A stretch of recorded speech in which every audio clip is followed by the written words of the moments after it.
최하, 예, 반갑습니다. 내과 최원장입니다. 자, 오랜만에 저희 오늘 당뇨 얘기를 한번 해볼까 합니다. 이 유튜브를 시작할 때 초반에 뭐 혈압, 당뇨, 이 기본적인 내용들은 저희가 좀 알려드렸습니다. 영상 아래쪽에 찾아가시면 당뇨 얘기와 고지혈증, 그 다음에 고혈압 얘기가 나옵니다. 자, 저희가 이제 혈당을 그럼 몇 번 재야 되나요? 혈당의 정상치는 얼마인가요? 이렇게 좀 질문도 많이 하시고 궁금해들 하시는데, 기본적으로 아셔야 될 게 당뇨 환자의 목표 혈당과 정상인의 혈당은 좀 다릅니다. 정상인들은 아침에 공복 혈당을 측정했을 때 99까지가 정상이라고 보시면 됩니다. 100부터는 당뇨 전 단계, 126부터는 당뇨 진단이 된다고 보시면 됩니다. 그게 두 번이 체크가 돼야 당뇨 확진을 내릴 수 있습니다. 그리고 언제 어디서든 혈당 200을 넘는다. 당뇨 환자가 제일 올라가는 게 식후 2시간이거든요. 인슐린 대사가 좀 늦기 때문에 일반인들이 1시간 뒤에 최대치 혈당에 도달하는 것에 비해서 당뇨 환자들은 한 보통 2시간 뒤에 최대치에 도달을 합니다. 그래서 식후 2시간 혈당으로 모든 연구가 이루어지고 저희가 권장하는 것도 식후 혈당은 보통 2시간으로 생각을 하시고 기억을 하시고 혈당을 당뇨 환자들은 체크를 하고 계십니다. 여러분들이 잘 알고 계신 당화 혈색소라는 건 이제 보통 3개월마다 당뇨 환자분들이 체크를 하시는데 이게 5.6까지가 최대치고 5.7부터 0.1 차이가 큽니다. 생활이 좀 많이 바뀌셔야 0.1씩 좋아지고 나빠지고 하는데 5.7부터는 당뇨 전 단계 내당능 장애라고 하고 그다음에 5.7, 8, 9, 6.0, 6.1, 2, 3, 4까지는 당뇨 전 단계입니다. 그리고 6.5부터 당뇨 확진입니다. 이게 3개월 평균 혈당을 나타내기 때문에 보통 3개월마다 혈당 검사를 하시게 되고 이게 중요한 검사다 보니까 3개월마다 검사를 하다가 꼭 중요할 때 한 번 더 할 수 있잖아요. 그래서 과거에는 1년에 4번까지 보험이 됐는데 이제는 1년에 6번까지 보험이 됩니다. 그래서 짧게는 2개월 만에 또 검사를 하시는 것도 방법일 수 있겠습니다. 자, 그러면 이제 정상 혈당치는 아까 말씀을 드렸고 당뇨 환자의 수치를 말씀을 드렸는데 그럼 몇 번을 재야 되죠? 아침에 재야 되나요? 아니면 저녁에 재는 게 더 중요한가요? 라는 질문을 하십니다. 보통 입원해서 측정하게 되면 식전 식후 혈당을 다 잽니다. 쉽게 얘기하면 하루 7번을 잰다는 거죠. 아침 식전 혈당, 식후 혈당, 점심 식전 식후, 저녁 식전 식후. 한 번은 뭐죠? 취침 전 혈당까지 7번의 혈당을 측정을 합니다. 이게 하루 이틀이면 하는데 계속해서 재야 된다. 절대 못하죠.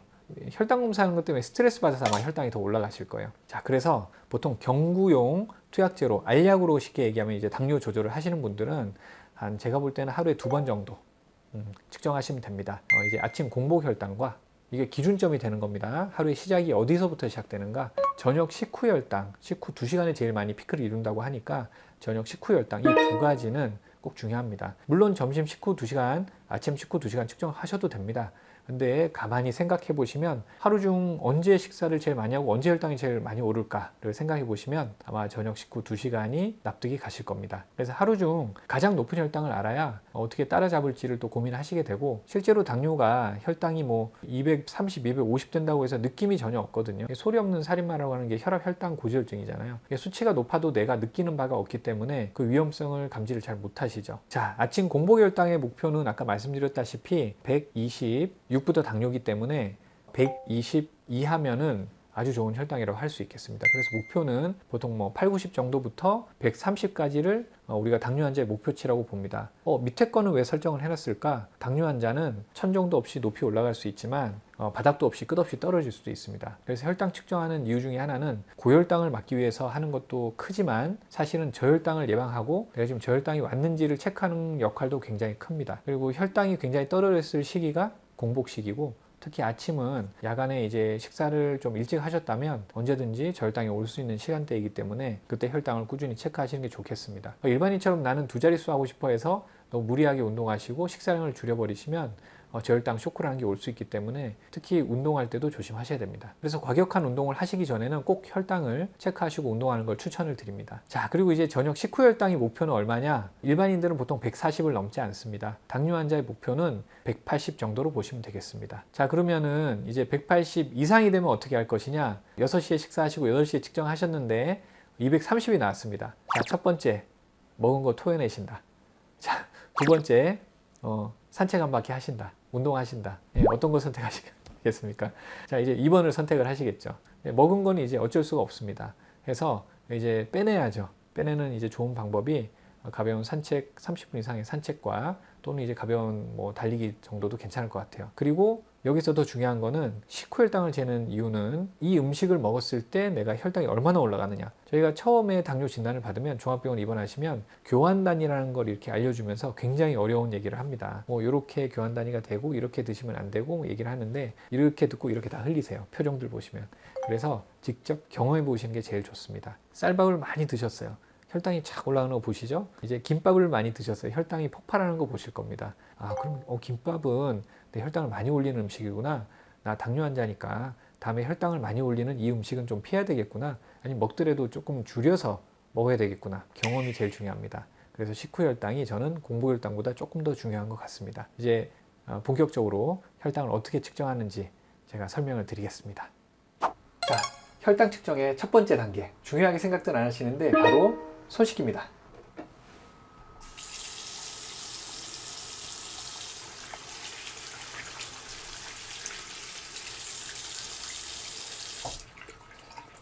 자, 우리 첫 번째 단계인 손 씻기를 제가 열심히 했던 이유는 측정을 할 때 우리 당뇨 환자들도 손 잘 안 씻으시고 그냥 알코올 솜으로 닦고 혈당을 측정하는 경우가 좀 많거든요.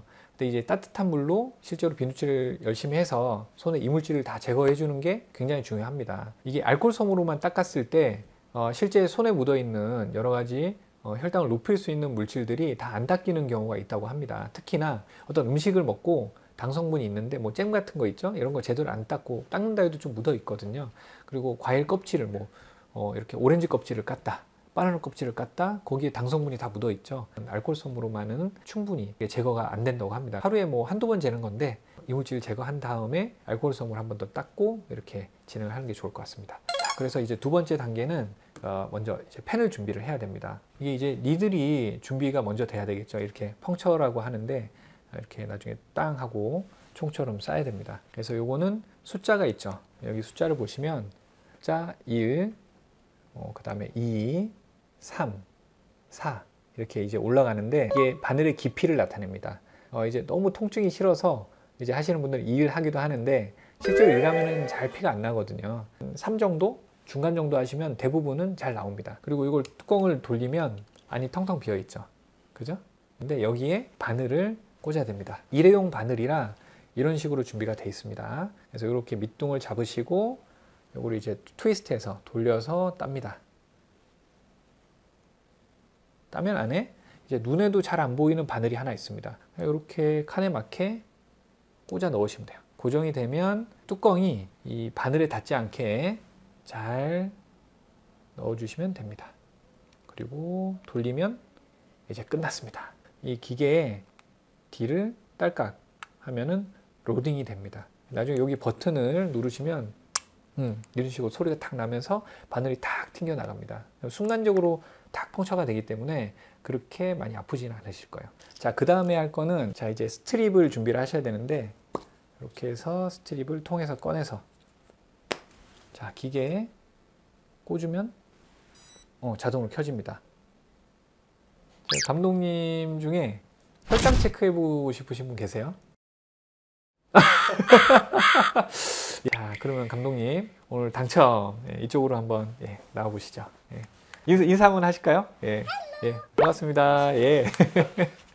자, 이제 손 한번 주시고 다 고정을 해놓고 그래서 이렇게 위에서 아래에서 위로 이렇게 와이핑을 해주시고 이게 사실은 원래 알코올이 날아가도록 10초를 기다리셔야 돼요. 혈당이 이게 알코올 때문에 희석이 되는 경우가 있어요. 그래서 지금 말하는 사이에 10초가 지나서 혈당을 체크를 해보겠습니다. 그래서 이렇게 손을 딱 고정을 해주시고 여기에 이게 완전 정중선에 하면 여기가 신경이 좀 예민하거든요. 손가락도 사실 인덱스 핑거라고 해가지고 요 손가락이 제일 예민해요.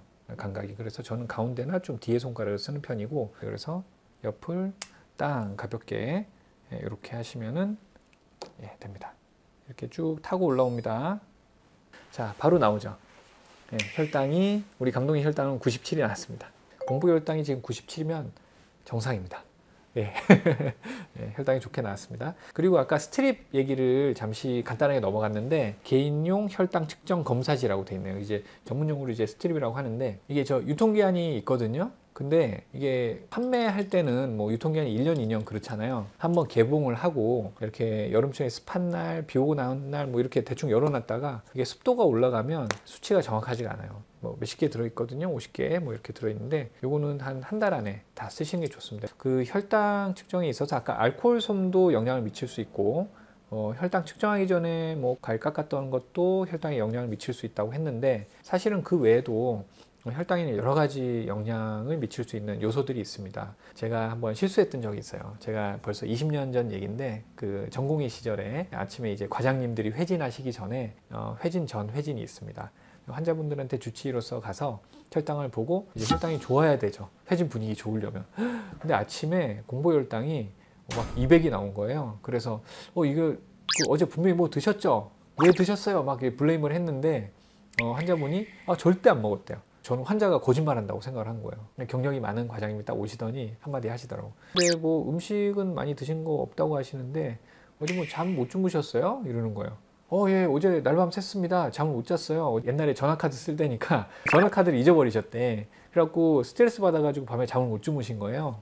그때 이제 띵 맞았죠. 제 환자 중에 그런 분도 있어요. 날씨가 안 좋으면 혈당이 올라요. 비 오면은 우울해져가지고 기분이 안 좋으면 스트레스 호르몬이라는 게 나와가지고 혈당을 좀 올리기도 합니다. 내 혈당이 오르는 이유는 뭘까? 자꾸 생각을 하시면 이제 좋은 혈당이 이제 만들어질 겁니다. 그래서 오늘 이제 혈당 측정하는 방법에 대해서 또 혈당이 정상 범위가 어떻게 되는지에 대해서 오늘 저희가 정리를 해봤습니다. 다시 한번 정리를 하면 아침 공복 혈당은 웬만하면 120 이하, 저녁 목표 혈당은 180 이하가 목표다. 그래서 그거 넘어가면 혈당 체크해 보시고 열심히 운동을 하시거나 다음에는 그 음식을 좀 줄이시거나 하는 방식으로 관리를 하시면 좋을 것 같습니다. 또 당뇨는 너무 무서운 질병이지만 혈당이 이렇게 관리만 잘 하시면 남들과 같이 건강한 삶을 살 수 있습니다. 혈당에 관심 많이 가져주시고 비당뇨인들도 이제 혈당 체크해가면서 당뇨가 오려고 할 때, 당뇨 전 단계 때 미리 예방을 하시기 바랍니다. 다음에 또 유익한 내용으로 찾아뵙겠습니다.